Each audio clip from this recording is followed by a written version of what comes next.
Imagine this. You finally buy your dream home. It's a remote, really picturesque lodge deep in the Scottish Highlands.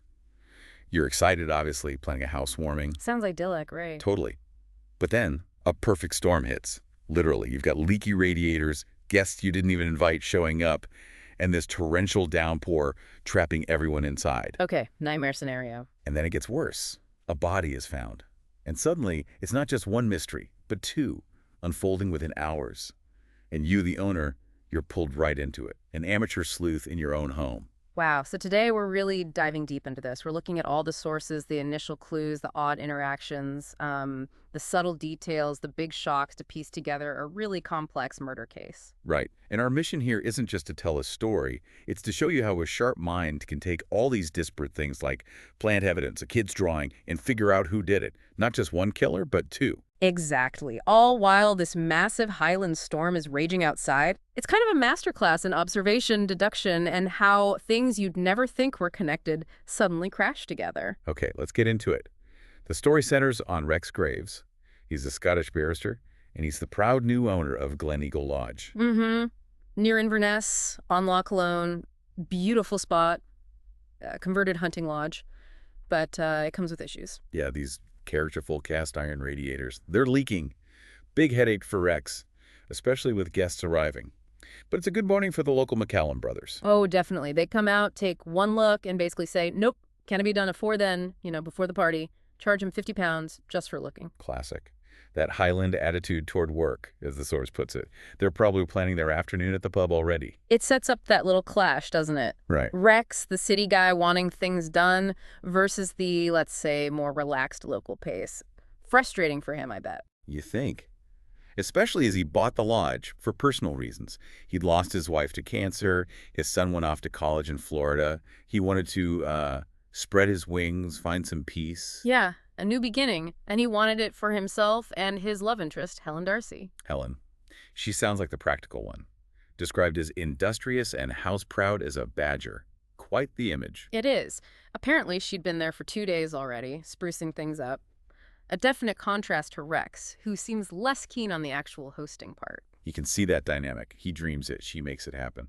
Yeah. Okay, so preparations are underway, and the first guests arrive. Right. First up, the Farquharsons, Cuthbert and Estelle. Oh, these two sound like characters. Cuthbert is this trigger-happy, layered, Eton-educated deerstalker hat. Estelle is snobby, gossipy, horsey accents, looks a bit like a sheep. Apparently so. And crucially, they are obsessed with deer stalking. Which immediately causes friction because Rex sees Gleneagle as a nature sanctuary. He even took down a deer head from the fireplace, replaced it with a painting. Yeah, instant tension there. Nature lover versus hunter, all cooped up together. It's a recipe for, well, something. Following them is Alistair Fraser, Rex's colleague, also a barrister, apparently quite dashing, enigmatic. He actually told Rex about the lodge in the first place. Mm-hmm. But you get the sense straight away he's not okay. He seems really troubled. We find out he just lost a big case, a horrible one, child molestation and murder. Kirsty McClure. Oh, wow. Found on Rannoch Moor. So he's carrying that guilt. That's heavy. Definitely weighing on him.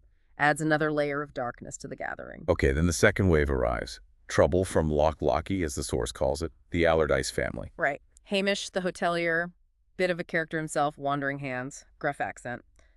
Shona, his wife, described as furtive, mousy. Then their kids. Donnie, who has learning disabilities but loves the outdoors and is devoted to his sister. And Flora, the sister. Devoted back but kind of tragic, a wallflower. Parents want to marry her off. Quite the family portrait. And they've brought their guest. Ah, yes. Rob Roy Beardsley, a freelance journalist. Researching Lizzie, Locky's version of Nessie. Rex thinks it's total nonsense, a big hoax. A journalist looking for lake monsters. Interesting character to have around. Or maybe looking for something else entirely. You never know with journalists in these stories. True. Yeah. Just as they all get settled, the weather turns, the rain starts coming down, hard. Everyone's forced inside. Perfect timing. Rex just wants him gone, wants his quiet time with Helen. But Helen, being Helen, is trying to make everyone comfortable. You can feel the walls closing in already. That forced intimacy, nowhere to escape. Classic setup. Absolutely. And into this pressure cooker walks Moira Wilcox. Oh boy. Rex's previous love interest shows up unannounced. Taxi, all the way from Edinburgh. Talk about making an entrance, and she's complex. Used to be a feminist who didn't wear makeup, now she does. Expensive perfume. Used to be a teetotaler, too, but started drinking after going to Iraq. She was traumatized there, bombing, PTSD. Rex remembers it having disastrous results before. Right. She'd apparently run off with a married photographer in Baghdad, suffered trauma, attempted suicide later, then tried to reconcile with Rex in Florida. So a lot of baggage. And she immediately starts flirting with Alistair and other men, clearly trying to make Rex jealous. Instant tension with Helen. You can imagine. Plus, you've got Hamish Allardyce giving Helen inappropriate looks. Moira is holding court with her dramatic stories about Iraq. Rex is annoyed, partly at her, partly at his own vanity for reacting. It's a mess. And then there's this reveal. Alistair is gay.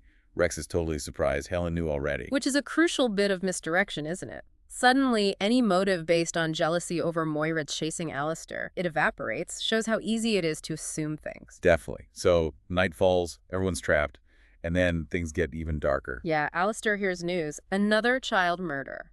Melissa Bates. Abducted, body found in a bog near Loch Leyden. They're calling it the Moor murders striking again. Oh, that must destroy Alistair. After the Christy McClure case. Exactly. It just crushes him, reinforces all that guilt. He becomes almost obsessed, fixated on finding this killer. His focus shifts entirely outward, ironically. Well, the real danger is inside. Okay, so guests eventually go to bed.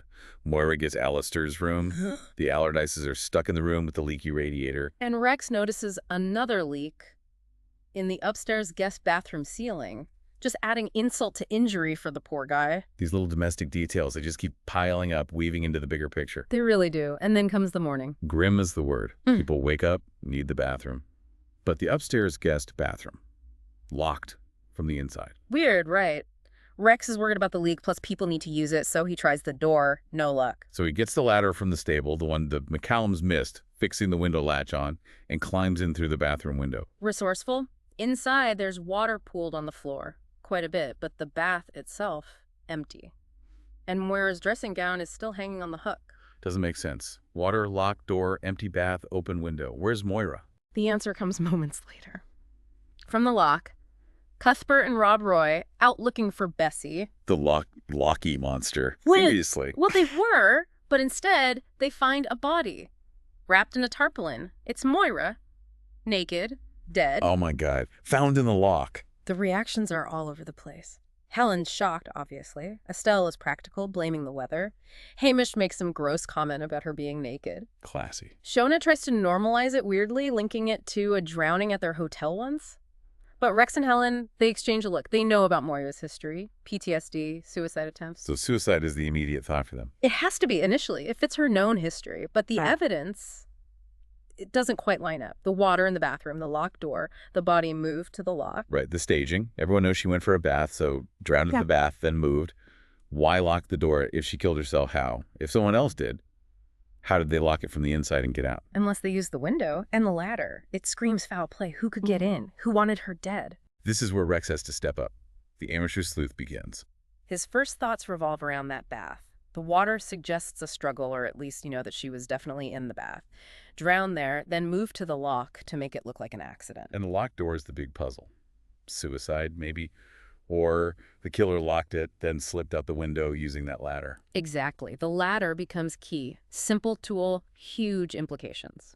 So Rex starts talking to everyone, checking alibis, watching reactions, looking for inconsistencies. Standard procedure, even for an amateur. He starts with himself and Helen. They were in their room. He went to the library with Alistair after midnight. Helen was up briefly, used their bathroom when he got back. But that brief time Helen was up, it plants a seed of doubt in Rex's mind later. Could she have? That must be horrible, suspecting your partner. Always is. Then Cuthbert Farquharson, he confirms he was the last one to talk to Moira. Says she locked the door after their chat. What did they talk about? Apparently, she said she wished she had a father like him, and he called her a filly. Bit creepy. He denies killing her, naturally. Okay, Alistair. He confirms being in the library with Rex, totally distraught about the Moor murder news. Says he didn't hear any thud, and this is when he tells Rex he's gay. Right, the big reveal. Which clears up why he wasn't interested in Moira's flirting, and it changes the whole motive landscape. Anyone jealous of Moira pursuing Alistair is likely off the hook. Precisely. It forces Rex and us to rethink everything. Then Shona Allardyce drops a bombshell. She confesses something. Not a crime, but a secret. She couldn't sleep, went outside for a sneaky cigarette around 12:10 a.m., and at 12:15 a.m. she heard a very loud thud. The body hitting the ground. That's what she figures out later, a crucial piece of timing. Found out purely by chance because she broke the house rules for a smoke. And someone else heard it too. Rob Roy Beardsley. He says he heard a loud thud from the hall area near the library after he'd gone to bed, thought it was a tree branch falling in the storm. Okay, so 2 people heard it around the same time. That 12:15 a.m. thud is solid. Pretty much confirms when the body was moved out of the bathroom window. But then Flora Allardyce adds something confusing. The red herring. Looks like it. She says she saw a figure on the stairs around 12:30 a.m., going to the bathroom herself. Describes it as a bulky shape with an odd-shaped head or weird hair. Carrying something long, for she says a knife, then changes it to a rifle. That sounds specific. But why is it a red herring? Because, as we find out later, she seems to be deliberately muddying the waters, likely to protect someone. It highlights how witness statements, especially under stress, need careful checking. Right, okay, so lots of conflicting info. But Rex starts putting things together. His instincts are sharp. He does something clever. He secretly drives over to the Allardyce's hotel on Lochlochie. What does he find? An old guest register, untouched from 2 summers ago, meaning they haven't had guests in ages. And, more importantly, a rejection letter from the Inverness News Press to Rob Roy Beardsley. His article about Lizzie, the monster, they rejected it, meaning his whole reason for being there, his cover story, is shaky at best. He's been lying. Okay, that's suspicious, but not murder. What else? The real breakthrough comes back at Gleneagle Lodge. In Rob Roy's room, Rex finds something hidden. A child's red plastic case. Oh no. What's inside? Photos. Of Kirsty McClure, the first victim, labeled Jackie, and Melissa Bates, the latest victim, labeled Beth, along with locks of hair, children's trinkets, trophies. That's horrifying. The Moor murderers trophies. So? Found in Beardsley's room. It's the smoking gun for the Moor murders. Undeniable proof. These killers, they often keep mementos. It's a chilling psychological signature. Is there anything else? Physical evidence? Yes. Rex checks Beardsley's hiking boots. Stuck to them is a piece of a specific plant, Rannoch rush, Which only grows. on Rannoch Moor, exactly where Melissa Bates' body was found. It physically links Beardsley directly to that crime scene. Incredible deduction, tying together the lies, the trophies, the botanical evidence. It's a brilliant piece of detective work. Circumstantial, yes, but the pieces fit perfectly. Hotel register, rejection letter, trophy case, rare plant. It all points one way. So Rex confronts him. He does. Lays it all out. Accuses him of the Moor murders, reveals he knows about his aliases, his past conviction back in 2001 for child molestation. How does Beardsley react? He lunges at Rex. Cornered animal reaction. Rex manages to knock him unconscious. Just in time for the police. Pretty much. Chief Inspector Daldry arrives with his team. They confirm everything Rex found. They note Beardsley's disguise too, fake beard, glasses that weren't prescription, even a scout leader uniform he used sometimes. The disguise to seem harmless. Yeah. Chilling. And critically, they confirm Beardsley is not the man named Collins from Alistair's original case, which is a huge weight off Alistair's shoulders. Finally, some peace for him. Okay, so the Moor murderer is caught. Yeah. But what about Moira? Who killed her? Right, the second mystery. Remember Donnie Allardyce confessed earlier? He seemed confused, genuinely believing he'd done it. But Rex wasn't convinced. He suspected there was more to it. Exactly. He remembered something Donnie said earlier about seeing a devil's face, like a mask, reflected in the steamed-up mirror of the bathroom when he peeked in. A devil's face. Rex asks Donnie to draw what he saw. And the drawing, it's clearly Rob Roy Beardsley. Without the fake beard and glasses, the devil was the killer, caught in the reflection. Wow. So Donnie saw Beardsley in the bathroom. It seems so. And Rex has found other clues, too. Remember Shona's missing phone? He found it, along with Moira's phone, hidden in the coal shed. And the main house phone line, cut. Someone was trying to isolate them, stop them calling for help or identifying the killer. Precisely. And Rex also found the scythe from the stable, not just lying around, but placed deliberately where Donnie might trip over it in the dark. Set up like a booby trap. Trying to silence Donnie, too, or at least injure him. This points directly at Beardsley trying to cover all his tracks. It does. So Rex pieces together the real sequence of events for Moira's murder. It's quite intricate. Okay, lay it out for us. First, Donnie, being curious, climbs the ladder. peeks in the window, sees Moira in the bath, gets scared or embarrassed, climbs down, goes back inside through the unlocked bathroom door. So the door wasn't locked initially. No. But Beardsley had seen Donnie go up. He knew about the ladder because he'd used it earlier to give the pony some oats. So Beardsley follows Donnie up the ladder, slips through the still open window. And inside. He sees Moira. And crucially, he recognizes her. From Glasgow, connected to his past conviction, he realizes she could identify him. She's a massive risk. So he kills her to silence her. Wow. Drowns her in the bath. Exactly. Then, to frame Donnie, he locks the bathroom door from the inside, pushes Moira's body out the window, that's the thud Shona and Beardsley himself heard, then takes her down to the lot and dumps her. And the scythe trap. The cut phone lines. The stolen phones. All part of the cleanup. Trying to eliminate Donnie as a witness, trying to stop anyone calling the police before he could get away, or at least muddy the waters about who the killer was. And Flora's story about the figure on the stairs. That was her trying to protect Donnie. She must have suspected he was involved somehow, or worried he'd be blamed, so she invented this shadowy figure with a weapon to divert suspicion to some unknown intruder, family loyalty, even when misguided. It all fits, horrifically. The motive for Moira's murder wasn't jealousy or passion. It was pure self-preservation by a serial killer she could expose. That's it. Moira Wilcox was simply in the wrong place at the wrong time, with the wrong piece of knowledge about the wrong person. So in the end, Beardsley is arrested.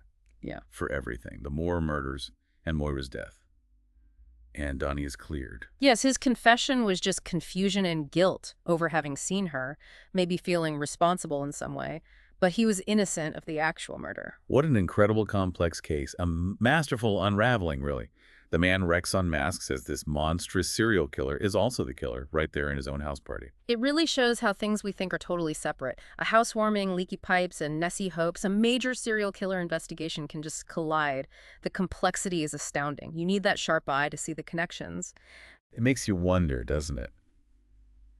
Despite justice being served here, how many other monsters are out there, hiding behind ordinary faces, ordinary lives, waiting for someone to notice the tiny detail that unravels their disguise? What little things do you overlook every day? It's a chilling thought. And just to bring us back to Earth, after all this horror and deduction, Rex finally tries to propose to Helen. He's got the ring out, heart-shaped setting and everything. Should we say yes? He gets interrupted by the McCallum brothers finally turning up to fix the radiator. Oh, you're kidding, after everything. Perfect timing, right? Life, in all its mundane glory, just keeps going. The sun even starts to peek out. A moment of peace, perhaps, before whatever comes next.